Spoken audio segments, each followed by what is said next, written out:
Friedrich Nietzsche nace en 1844 en Prusia. Su vida ocupa casi totalmente el siglo XIX, durante el cual se produjeron profundas transformaciones como consecuencia de la Revolución Industrial y la Revolución Francesa de 1789. Durante este siglo se produce el cambio entre el sistema del antiguo régimen y el nuevo modelo liberal burgués.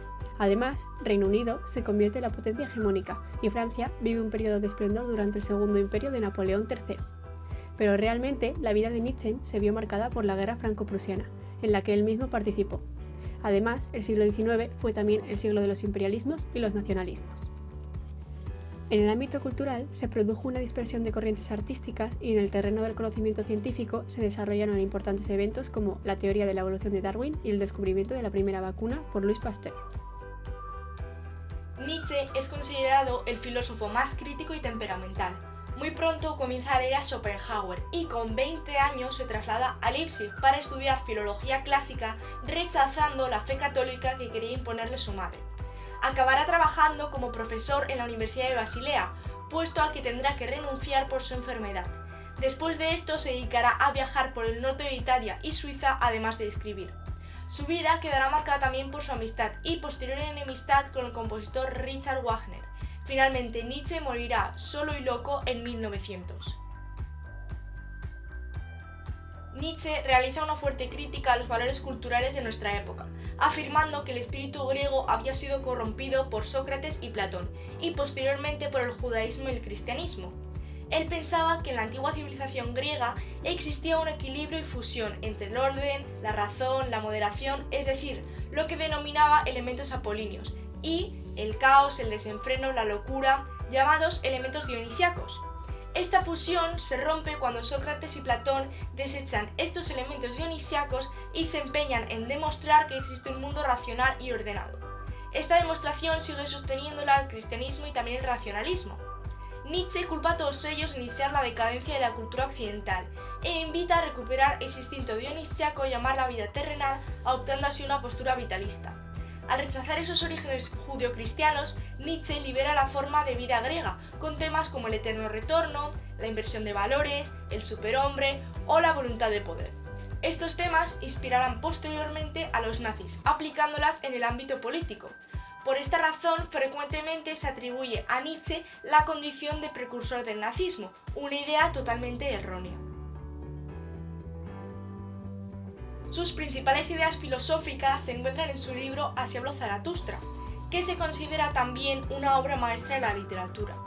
Pero el libro que nosotras vamos a comentar se titula Sobre verdad y mentira en sentido extramoral, escrito con anterioridad. En Sobre verdad y mentira en sentido extramoral, Nietzsche explica parte de su teoría. Este libro se divide en dos partes. Comenzamos por la primera. Nietzsche comienza con una fábula para explicar la creación del conocimiento por parte de animales inteligentes, los humanos, de manera que la historia se basa en ese conocimiento. Este conocimiento es un error motivado por el orgullo humano, una falacia de un intelecto que se cree superior, siendo el filósofo el más orgulloso de los humanos. De esta manera, siendo que la verdad está basada en el conocimiento, esta no existe, sino que es una ficción. En conclusión, Nietzsche define la verdad como una ilusión, un error, una convención útil y compartida por todos, pero falsa. Para explicar esto, Nietzsche recurre al ejemplo de las moscas, donde ilustra que si pudiéramos comunicarnos con estas, descubriríamos que se creen en el centro volante de este mundo. Por eso, Nietzsche explica que los humanos, definidos como los seres más infelices, delicados y efímeros, necesitan de esta ficción del conocimiento para sobrevivir. Para este filósofo, los seres humanos percibimos formas de la naturaleza por experiencia sensible. A partir de estas, creamos un lenguaje basado en descripciones superficiales de las cosas que no nos lleva a la verdad, pues solo recibe estímulos. Si simplemente fuésemos capaces de dejar nuestro orgullo a un lado y vernos como simples seres vivos, seríamos capaces de darnos cuenta de que vivimos en una ficción y solamente creemos que sabemos. Nietzsche describe el lenguaje como una invención que protege a los seres humanos entre ellos, para así evitar la guerra. Por ello, se fija un pacto o tratado de paz que distingue entre lo verdadero y lo falso, entre lo bueno y lo malo. Pero, ¿es el lenguaje la expresión adecuada de todas las realidades? El lenguaje surge de un triple proceso de metaforización, debido a que el mundo está formado de impresiones y estímulos. De ellos se derivan imágenes, la primera metáfora. De estas, a su vez, se derivan sonidos, lo que llamamos segunda metáfora. Y por último, se derivan de los sonidos palabras, a lo que Nietzsche llama tercera metáfora. Estas palabras son el lenguaje. De esta manera, el lenguaje oculta la realidad, dado que oculta las cosas en sí. La naturaleza no entiende las metáforas y tampoco nuestras descripciones del mundo. De esta manera, ve nuestras proyecciones como propiedades que suponemos que están en las cosas. A continuación, Nietzsche da su definición de verdad, explicada como un conjunto de metáforas olvidadas y gastadas. Este concepto se opone al concepto de mentira. La verdad consiste en realizar los actos tal y como está establecido sin romper ningún orden ni jerarquía. De esta manera, el hombre es un constructor sobre estos conceptos preestablecidos, lo que lo hace admirable. La verdad no contiene nada en sí que la haga verdadera universalmente, es decir, tiene un valor limitado.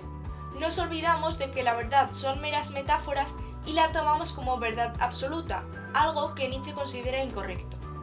También nos olvidamos de nuestro auténtico origen debido a la consolidación de la metáfora del lenguaje. Este hecho no hace que la metáfora del lenguaje sea ni necesaria, ni verdadera, ni legítima.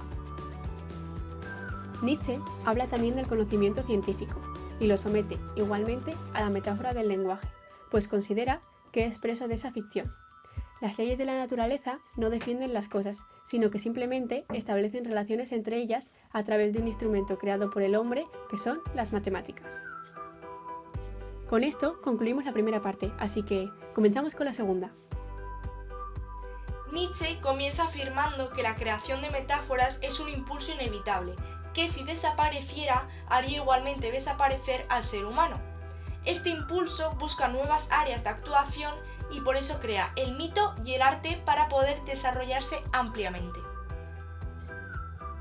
Además, se establece la diferencia entre el hombre intuitivo y el hombre racional, u hombre del rebaño. Para Nietzsche, vivir en la ficción supone un ideal. El hombre que se acerca más a ese ideal es el hombre intuitivo, el artista, que se opone al hombre racional, incapaz de seguir sus instintos y emociones y que por eso acaba refugiándose en la seguridad de los conceptos. Este hombre intuitivo, que vive de acuerdo con sus propios valores, será el precedente del superhombre que aparecerá en Así habló Zaratustra.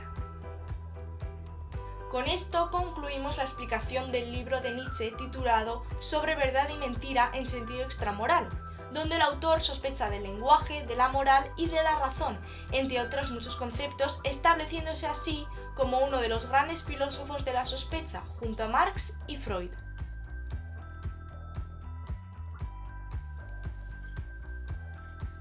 Además, la teoría de Nietzsche se compone de varios libros.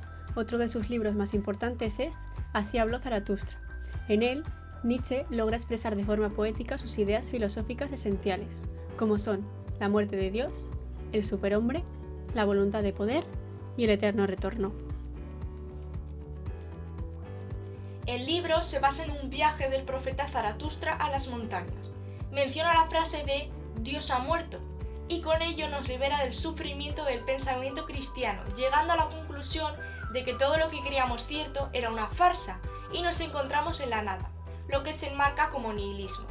A partir de este nihilismo, el ser humano tiene que crear nuevos valores, y ese ser humano capaz de ello será conocido como superhombre, que debe pasar por 3 fases. Sobre la voluntad de poder, se dice que el hombre debe liberarse de la venganza y ejercer esa voluntad de poder. Este será el principio que rige el devenir de lo real. Con el concepto de eterno retorno, Nietzsche identifica el tiempo como un círculo, es decir, que la vida se repite una y otra vez como si fuera una película. En conclusión, por todas estas reflexiones, Nietzsche es considerado uno de los grandes filósofos de la historia de la filosofía.